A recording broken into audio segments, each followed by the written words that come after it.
I am Patrick Maliha, and welcome back to Totally Random Mouth Noise. This week, I have with me... Random mouth noise? Yeah, Totally Random Mouth Noise. Thank you for watching the show. I'm here for Better Homes and Gardens. I went into the wrong studio.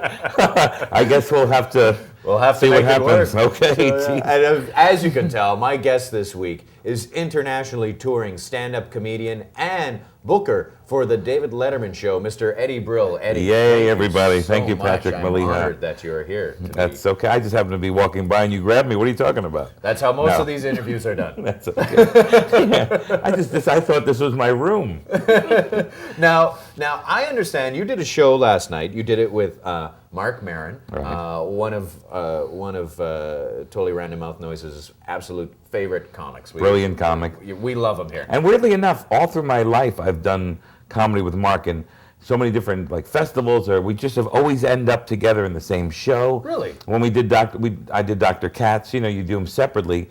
Me and Mark were on the episode together of Dr. Katz. So it's weird how him and I sort of go together in a lot of shows. It must be that. It must be something like, you know how people love blueberry pie with a side of vanilla ice cream, right? Or people, you know, it's like you got lamb, you got to have the mint jelly. So it's one of the. I feel a little bit more lamb than mint jelly today.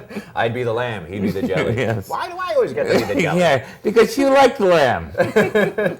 So now I bring this up because last night you're doing your show at a local comedy club. And you do, you're brilliant with your wordplay when you do it. I think that's what everybody knows you for. And weirdly enough, I didn't do any of that. You didn't do any of that? No, I didn't do any of the wordplay. I'd done, so the only thing I did sort of like that, because I've been really, you know, as you get older and you have more ideas and you want to talk about, Mark has sort of touched on religion.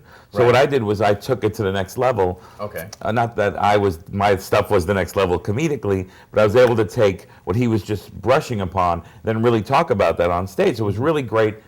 Typical Vancouver audience, really smart, really knowledgeable, cultural. So they were really getting into it and really into it.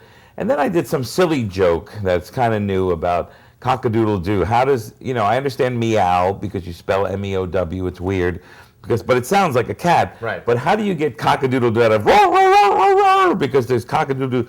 Doesn't even fit in that. Yeah. There's no R's. There should be some R's. I think Spanish is cucuricu. Right. But there's a K and a C sound. Yeah, kind of makes sense. But, you know, right. But there's, I guess so. I guess the Spanish, that's interesting. Yeah. Because cucarico could be cock-a-doodle. Yeah. But who's the other languages with the doodle-doo? There's no doodle-doo. It's just an easy way out. For some guy maybe just wanted to say a cock or something. I don't know. But you don't teach kids that. That's my point. No, that's not my point. But my point was just, that was the point. Yeah. The silliness of it was that thing. And some guy yelled out something, and I didn't hear him. Sort of from where the comedians and the industry hang out. And the audience laughed. And I went, hey, what'd you say? And I don't know if the second thing he said was cock-a-doo, any cockle-doo was his line. And I was like, oh my God, that's, first of all, I was a little incensed that a person in our industry would heckle because it's the worst thing to do. Yeah. So I was like, well, why would you say that? That's a 7th grade joke. I said, if I did it on stage, it'd be horrible. I came up with at least something a little more interesting, you know, just to get whoa, shut him up. Yeah. So then he goes, well, then I'm not going to sponsor you. So it turns out he's like a sponsor of this comedy festival. Well, you know, or not. Or he was with a girl. He was with a girl. He was wearing a jacket that had bedazzler, you know, kind of, you know, glitter on it and stuff. But I think he really was a sponsor. And he just was so incensed. It felt he's so trying to weird. Impress His the girl, lady he's with. Right, and he was so angry about that. So what happened is he gets up and he's like, I'm not going to sponsor you. And I said, you know, we're comedians. We don't care about you as a sponsor. And I just really gave it to him. And I said, we're truth tellers, you know. Corporate sponsors, those are the people we talk about and tell the truth. And I really just gave it to him and let him have it in an intelligent way where the audience loved it, and he'll never heckle again, is the bottom line. Nice. So, but it was fun. It was kind of fun. It added to the thing. And then at the end of the night, a lot of people came up to me. Some guy said, you know, corporate sponsor, blah, blah, blah. And I went, yeah. And I walked by and realized, oh, that's the guy, but he just took his bedazzler jacket off. And I guess he was coming by to me to go like, oh, yeah, you got me. Or I didn't notice it till later When he walked away, I was like, oh, that's the corporate guy. So he came up afterwards and he chatted with you after this? Not, he walked by me, just shook my hand really quickly and said, that was funny, the corporate thing. And I was like, oh, thanks. And I thought it was just an audience member saying that because he wasn't wearing the jacket with all with all the light bright toy stuff on his shirt. And he's just like, that's it. And then, of course, you go backstage and you're just like, where's my sequin jacket? Yeah, right. I was promised corporate sponsorship. We're all getting sequin jackets. And then I realized they all went to Celine Dion. That's. Oh, by the way, have you seen Celine Dion? She just did a cover version of AC/DC's Back in Black. Oh, yeah. Well, that makes sense completely. I mean, when you think Back in Black, you think Celine Dion, soulless singer, a girl with a great voice and no soul. Now, that's the combination where God's having fun. That's right. He's really going, look, I'm going to give you, $1 million 6 feet away, but you're only going to be able to reach 5 feet. And that's kind of what Celine Dion has. Wow, there you go. And there you have it, Eddie Brill. He's in the industry, and he knows that Celine Dion only has 5 feet.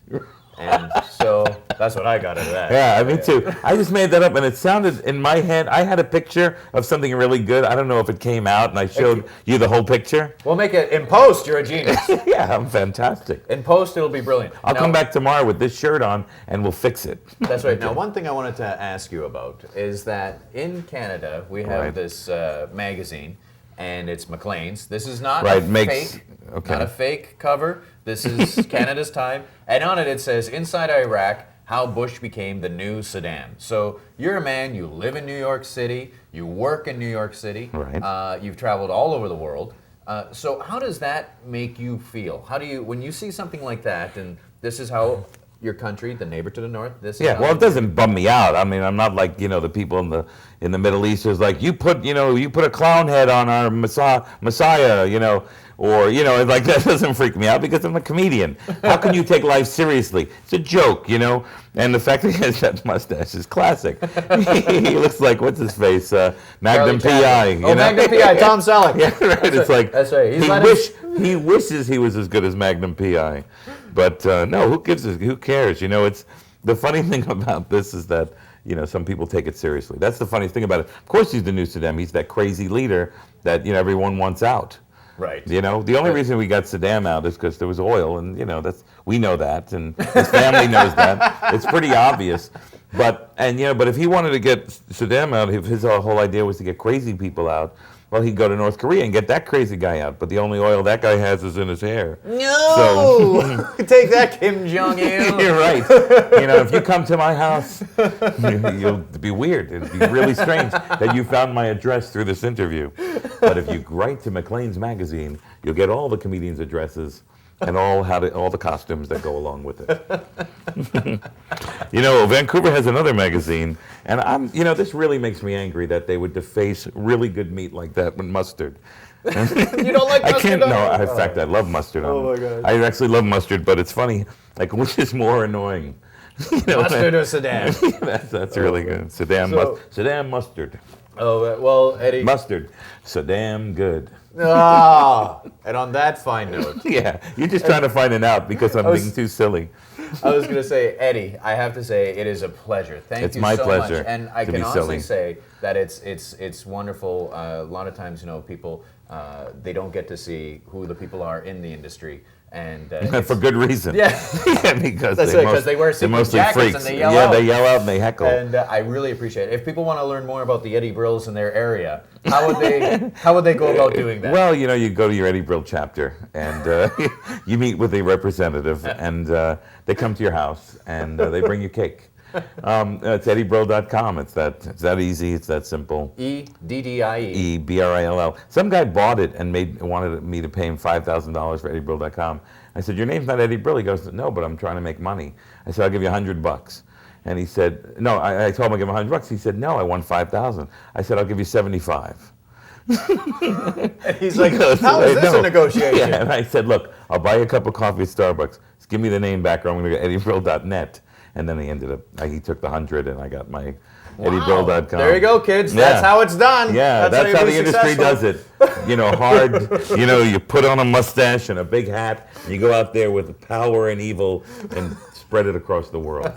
Comedy. Oh, It's God real. bless you. Thank you very much That's all for right. Totally Random Mouth Noise. I've been Patrick Maliha, and this week I've been with Eddie Brill. There is plenty more right after this. Okay. You're Eddie Brill, and I'm watching Totally Random Mouth Noise. And then we'll do this. This is just the intro. Okay. For when we do it. Still rolling. Okay. 3, 2.